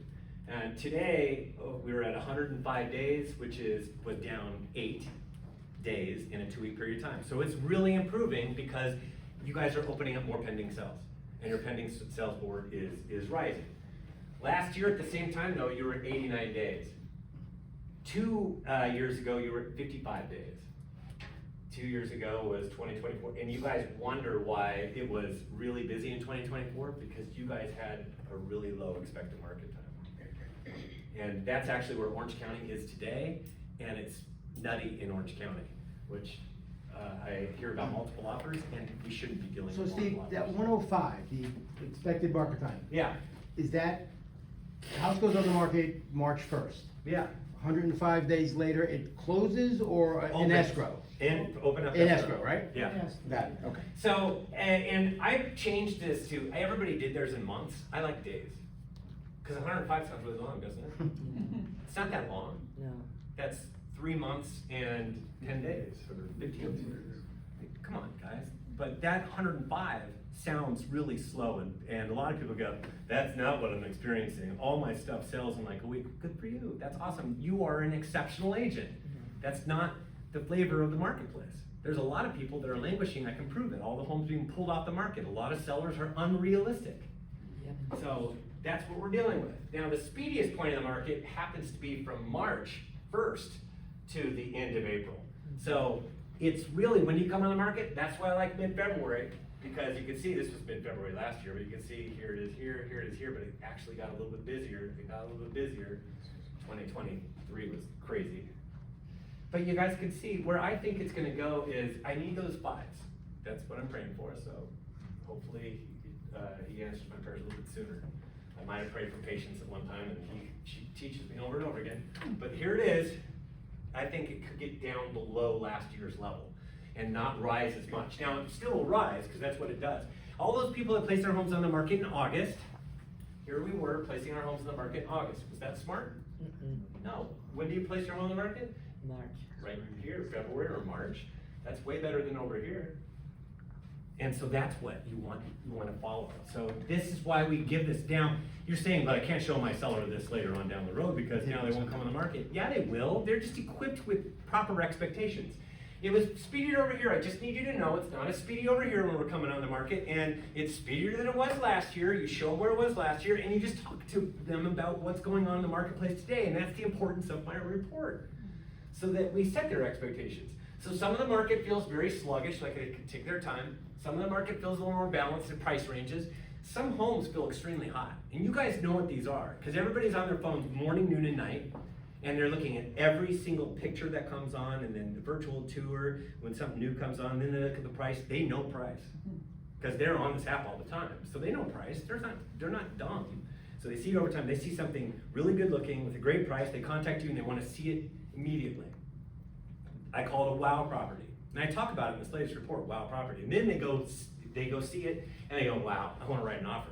Problem with wow properties is there are 4 other buyers that did the same thing, and they're all, wow, I want to write an offer. Now there are 5 offers on this house with 1 seller in a sluggish market, and they go, let's see, so there's 1 seller, 5, that favors who? The seller. We need to explain that to them so they understand that. Because now you got to tell them, because there are 5 offers and 1, it's gonna probably go above asking price. You're gonna have to go above asking price. I don't wanna go above asking price. I go, sorry, no wow properties for you. You see a wow property, I could show it to you, but we're gonna do multiple offers, you're not gonna get it. Because it's a wow property. Wow properties go for above the asking price. But you don't even wanna pay at asking price, now you are limiting even more homes that you can even see. And that's the conversation we have to have with buyers. And we have a close report that comes out every month that's very important for you to see as well. Now, this is the attached versus detached as part of our every report. Attached is at 139-day expected market time versus detached is at 93. Why the difference? It used to be attached was a little bit faster. Why? Because we have a problem with condos. We have lots of issues. We have the issue of too high of HOA dues, issues of litigation, issues of reserve problems, issues of special assessments, and what other issues do we have? Oh, we have an issue called 1 million condos across the United States can't get government financing. Freddie Mac and Fannie Mae, they've said we won't finance those. Too many landlords. So now you have to go non-QM. So those are issues that are causing a strain, just so you know. And this is the cities. Now, Clark County doesn't have a lot of cities, but I only do the cities that have enough, because there are some that have like 5 closings per year. I can't really follow those accurately, because it might take you 10 months to sell a house. I can't tell you, not enough data. So, but these are the main cities, and we do the available number of homes, what's the demand look like right now, last 30 days of pending sales activity. Expected market time, what was the expected market time 2 weeks ago, 4 weeks ago, 1 year ago, and in May, it'll be 2 years ago. So we have lots of comparisons by city. And so just so you see that, Las Vegas last year was at 89, this year is at 107, a little bit more sluggish. Boulder City was at 77, this year's at 119. Henderson, 89, 101. Laughlin, 259, 345. Mesquite, 191, 191. By the way, I have to use Mesquite's MLS because they don't share. They're not into the sharing mood because they don't want you buying Mesquite stuff unless you pay their dues. So North Las Vegas was at 73 last year, 77 this year. North Las Vegas has continued to be the strongest market, fastest market, most multiple offers. So, really quick, the health of the overall United States housing stock, extremely strong. Know that I told you 40% of all United States homeowners own their homes free and clear. Back in 2010, it was below 33%, right underneath 33%. It's been rising. A lot of people own their homes free and clear, which means they can't really get in a pickle. They own their home free and clear. I mean, they can get a pickle, but they're not gonna become a foreclosure. And this is Nevada's homeowners have plenty of equity. I took this from the National Mortgage Database. And what this shows you is that 75.8% have at least 40% equity in the state of Nevada. Anybody that has a loan. 76% have at least 40% equity. Let that sink in. Another 8.3% have at least 30% equity, between 30 and 40. And then these have at least 10% equity, and that's another 6.5%. So these are the more vulnerable. These have 20% or 7180. That looks like it's reversed. I don't know why it did that. I'm gonna have to talk to my AI. It did this. Yeah. You made a mistake. I just corrected AI on the spot. But this is the numbers between 91 and 100. That's 2.9%. And look at this. If they have negative equity, it's less than 1%. It's just like a little sliver. Now, prior to the Great Recession and during the Great Recession, this was a big sliver, and now it was like up to 12%. So that was a lot of homes that had negative equity. This is just taken from National Association of Realtors. Net worth of home ownership versus renters, because people go, well, I can take my stuff and I can go invest it someplace else, but that's not what people do. You can prove it over time. These are renters. $10,000 is the median net worth for renters, and for owners, it's $430,000. And they're saying we're not going to do that again. That's what people have been saying since the beginning of time. I got in 1991. That's what they said, 1970s, when the average house is like 20 grand. It just keeps on going up over time.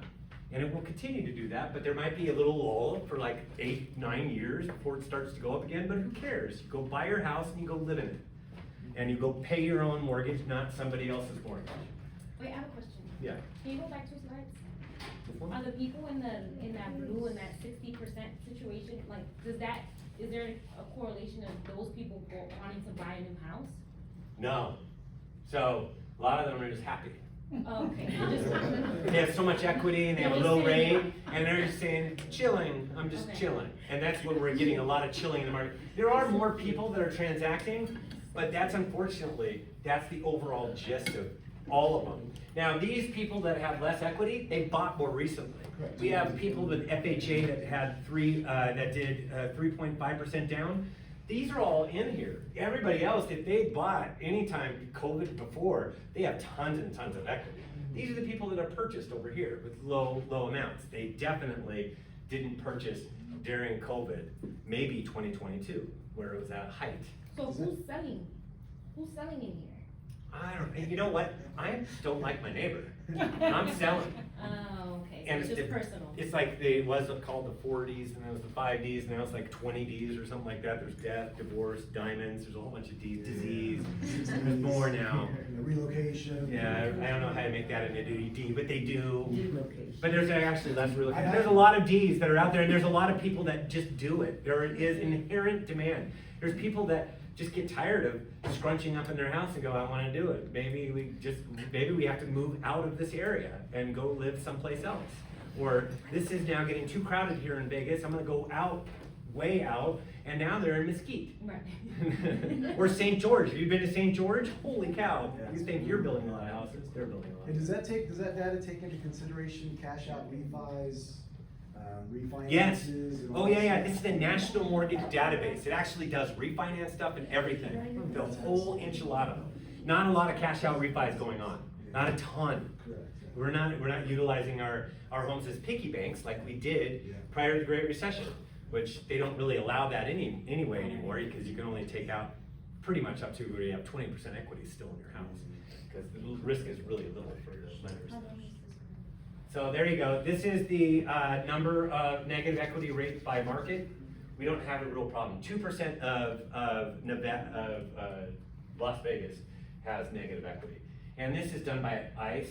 That was their name was Black Knight. They got bought by a company called ICE. This is a horrible name for them, but they do a mortgage monitor I love them, they're geeks and all that stuff, but that's an acronym, it stands for something, I can't remember what it is. Yeah, don't say ice in the. Right, seriously, this is great stuff from ICE, that sounds terrible. So, this is Texas, this is Florida, this is Denver, this is where you have the biggest problems. The rest don't really have problems. We don't really have problems. So just know that even though the market's turned a little bit, it doesn't matter. Steve, question. So there are some banks who do not want to do HELOCs. Yeah. They would rather do cash out refi. Why is that? Is the interest rate high now? Nobody would do. It's their refi. limitations at a bank. It's just their own self-limitations. You can go get a HELOC someplace, for sure, 100%. That's just limitations that they put on themselves, and then if they have that limitation, they're not really doing them, then they're going out, they're gonna try to sell you on the cash out refi, which, good luck in that. Because that's not a product that I necessarily would look at if I have a great rate, like so many hands that were in here. And this is mortgage origination by credit score, health of the market. This was prior to the Great Recession. Do you see this? These are equity of, not equity, FICO scores of less than 620. This is 620 to 659. This is 660 to 719. And then 720 to 759. And the blue is 760 plus credit score. So purple and blue is where you want to be. They're well into the sevens. And look, we've been buying houses with blue and purple for a long time. There's not a lot of fragmentation in the market. There's not a lot of distress. Nobody's gonna really have to sell. There are some, and where's ground zero for FHA? Mississippi, Louisiana, those areas right there. There's a belt right there that has actually gonna see more foreclosures probably this year, and it's from foreclosure, it's from FHA. We don't have enough. And this is the number of ARM loans. We did a ton of ARM loans over here, 40% prior to the Great Recession. It got to 40% ARMs, and they were teaser rate, and they adjust on a monthly basis. These are the number of ARM loans we're doing right now. It's about 2.5% for the latest quarter. And I'm here to tell you that 2.5%, and they're not the kind that adjust every month. They adjust in 5 years, or 7 years, or 10 years. That's the adjustables they do now. These were ugly adjustables, and that's what I grew up on in the 90s and 2000s, and then we had this, and now those don't exist anymore. We do not have anybody that's gonna get in a pickle. We have some. We have some people, death, divorce, there's different things that cause it, but there are not enough. There are not enough, which is why so many people pull their homes off the market. And this is just to show you that, unfortunately, politically, everybody likes to talk about this group. This is Wall Street buying homes. They're actually net sellers last year. This is out of all the investment properties, 24% of the United States is owned by an investment, their investment properties. And out of those 24%, only 3.4% are the big ones. And they're actually net sellers. Who's the big problem? Mom and pops. 1 to 9 properties, 76.6%. And that's only growing because a lot of people are trading in their low rates. They're actually not selling. They're going and buying something else and turning their home into a rental. So that gives you the overall health of the market, in case you're wondering. And then market overview really quick. Luxury is 750 plus, definitely luxury, what you've got over there. That's the top 10% of the market. So she is luxurious. You should go see her listing. That is luxurious. So inventory for all properties 750 plus in Clark County is at 1775. That's up 18% compared to last year. And demand is at 334, which is up 12% compared to last year. So year over year, it's not that big of a difference. It's at 159 this year versus 151 last year. So that's the overall gist of where we're at. And the number of luxury closed sales, 16 extra so far in January. So we're up 7% compared to January of 2025. But for all price ranges, it's actually down 126 closed sales, which is not really where it should be, but January had 1 fewer business day.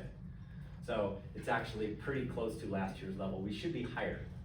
And this is taken from the closed sales report, which besides getting a report every other week, you get a sold report and a lease report that come out at the end of the month. They're coming out this week. We're running out of February. It's coming out today and tomorrow. This is the sold report, and this tells you that out of all the closed sales, 61% of all closed sales sold below their original list price. And you can see that this number was a lot less, a lot sold above during COVID, but 61%, that's January right now, sold below the list price. 23% sold at the list price, and 16% sold above the list price. So 39% sold at or above. So if you've got that client that doesn't want to write an offer right at or above, they just missed all the wow properties. All the yucky stuff they get to get. And that's why you show them that. And we also do this is sales to last price ratio. We do the sales to original price ratio for sitting down with your sellers, showing them what they might get. And this is Zillow's house price index. I know I said the Z word, but this is not a thing for you to write down. Zillow research data.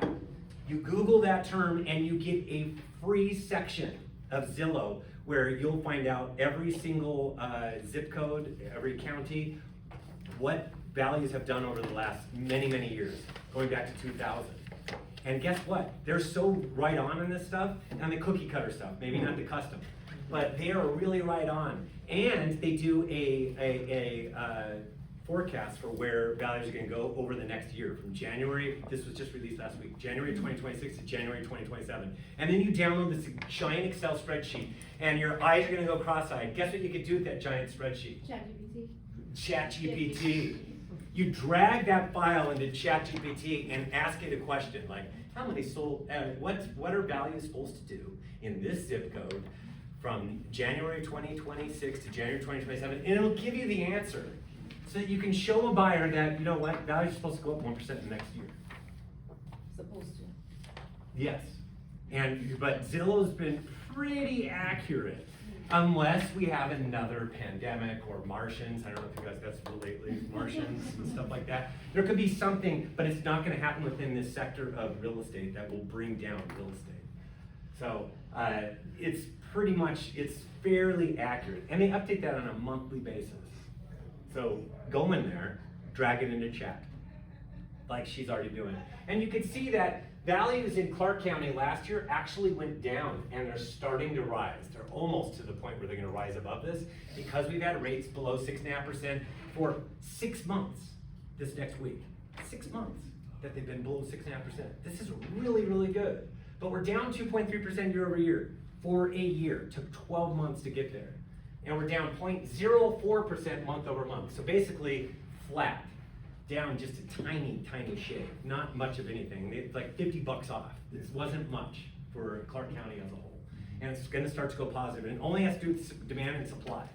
We had this same amount of demand, hasn't changed over the last several years, and we've just been adding more and more to the demand side. It was like this, and the last years did this, but now we have better rates, which should add more demand. We're not getting any change in inventory. It should go like this.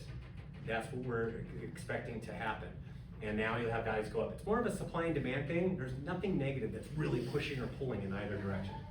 And so you need to have precision pricing as a seller. That's what I talk about in the latest report that came out on Tuesday. We don't want to end up overpriced. Anybody have an overpriced listing in here? Absolutely not. No, not a single one. She put up her 2 fingers. Thank you. I appreciate that, because I had this made. You need this, and you go up there, and we're gonna talk about pricing today. Yeah, actually, you can have your sign company make these, and I would. I was all for props when I was doing real estate. I'd sit down on them, and I'd go, Stephen Thomas from Reports on Housing told me that we don't want to reduce the asking price down the road. We don't want to end up overpriced, or we will flush money down the toilet, and it will be on the market for too long. Now, January wasn't a big month for this, but I'm gonna show you what. Out of all the number of homes in Clark County, 37% of the active listings right now reduce the asking price at least once. And this is my net less. It's not a big difference net less right now for the month of January. It's just part of the numbers because we had a smaller pool of homes to pull from. But overall, this actually the discrepancy gets a lot larger as the year progresses. And for the month of January, 56% of everything that sold with no reduction. and they got 98.9%. For, my math brain, for $1 million home, that was 989,000. They had a shave of 11,000. They're on the market for 19 days. Now, for those that had reduced the price by 1 to 4%, that was 21% of the market. Now they got 986,000. $3,000 less. Every dollar counts if you're a seller, and the median time on the market was 63 days. Now, 5% or more reduction, that was 23% of the market that closed in January, 98.3%. So another 3,000, and you're on the market for 95 days. And these are just the success stories for January. This is what we gotta teach our clients on, they really need to price things right. So we send them a report, I call it net less. I'm doing it next month for the month of February, and I'll write a report and then I repeat it in the fall. And it's just that you can send this out the night before so you can have an intelligent conversation about pricing with your clients. And so this is new home construction. This is the standing inventory for new home construction is months completed, that's the red line. And it's very elevated, which is why the home builders are talking to you all the time, because they have standing inventory. And that's why they're talking to you. They won't talk to you when things get busy, but they'll talk to you when things are slower. They're talking to you now. And this is, out of the 21 largest home builders across the United States, 64% of new single-family home sales, they had permanent buy-downs. That's a lot of permanent buy-downs. So a lot of these lenders, they talk about it here in Vegas. They have permanent buy-downs, so they buy that interest rate down to like 4.8% or 4.9%, I've heard. And when they do that, that's hard to compete with. You need to know what you're competing with. So just understand that. So that's it. Housing debrief, I do one every Thursday or Friday. I'm here Thursday, I'm gonna actually create it, but I'll record it tomorrow morning instead. Tomorrow morning, and then I'll put it up. So I always say by Thursday or Friday at 5 p.m. It'll be tomorrow during the day. Reports on housing on YouTube. I just make it so that everybody understands it. I'm actually going to do an educational series as well because everybody's been asking for it. That'll be its own series besides the housing debrief, but it's on reports on housing is where it sits. So send this to your clients, send this to your family and friends to educate them when they say the dumbest things, because they will all say the dumbest things. And reports, Let's Talk Housing, Reports on Housing. This is our podcast. It comes out every other Wednesday. And this is Brendan, my son. He grills me his questions. And I just answer a whole bunch of his questions. I don't even see the questions prior to sitting down. He said, do a podcast, he said no, and now we've been doing it for 2.5 years. We have a weekly text message that comes out. That first initial email that you get when you first subscribe, you have to opt into this, and you get this text message, and it tells you the change in expected market time, the speed of the market, inventory, and demand. And I told you we have a sold report that's actually coming out this week, and we have a lease report that's brand new that comes out this week as well. So you get those reports once a month as well, besides every other week getting a report. Reports and housing.com, that's where you go to subscribe. These are what they look like. They're emailed to you. They come out every 2 weeks. There's a lot of ways to repurpose it. Plenty, lots of social media links and there's infographics and stuff. $20 per month, $200 per year. You get it a free month. You sign up today. Anybody want to sign up that's in this room? There were not a lot of hands before. At least test drive it. You will not be charged until day 30, a month from today, and test drive it and give it a shot, and then you can actually cancel it on day 29. And you won't be charged anything. And it's no work for me, it's Pierce on my team that has to do all the work. So, does anybody want to subscribe to the report? And this is just some of the data we need to differentiate ourselves from everybody else. There are plenty of Realty One Group agents that are utilizing it, and they keep it, they love it. They love making a difference for their clients. So fill this out, it will stay on my person, and I will get it to you later today. A lot of the stuff that I send out to you guys comes from this, just so you know. And Steve, how is some of it can be forwarded and some can't be shared, right? Yeah. We have it in there. There's actually a video. You can't put that whole report on social media because then all of you could just grab it. So, but you can send out the entire report to your sphere of influence, right? Okay. Past clients. You can have it in printed form. There's excerpts, there's charts, there's different things that we allow you to place onto social media, and we have lots of info, social media graphics for you to share as well. There's a lot of ways to repurpose it. So there's a video for you to watch if you wanted to, and there's a whole bunch of links at the bottom that says, these are the ones you can share socially, these are the ones that you just internally, and you can give them to your clients. And you can send me this if you don't mind, right? And I can Yeah, get this out. yes, absolutely. We'll get a copy of this. Does anybody have, and fill these out, like, these are the agents that, this gal's been, a member for about 5 years, and says, thank you so much for your facts and data, our team has become a top team in large part because of your data. And just tells how her clients, get to feel empowered by reading this stuff. And it helps you in your conversations. That's what it's about, it makes a difference for you. And you'll see when you get it. Does anybody have a question for me? Anybody? No questions? I'll be here afterwards if you have any questions. But thank you so much. Get it filled out. Thank you. Give it to me. I promise you get it later. Hey, pick a number from 1 to 16. Steve, 1 to 16. You have the list, Lynn? Let's see. My son just turned 8, so 8. 8, divide that by 2 plus 7, no, I'm kidding. You want me to? Yeah. Miriam Mohammalafe, she just went back to her office. Should we tell her or no? You should tell her. She's been with us for quite a while. All right, I'll give it to her, all right. Okay, perfect. Oh, you put it off. Well, thank you.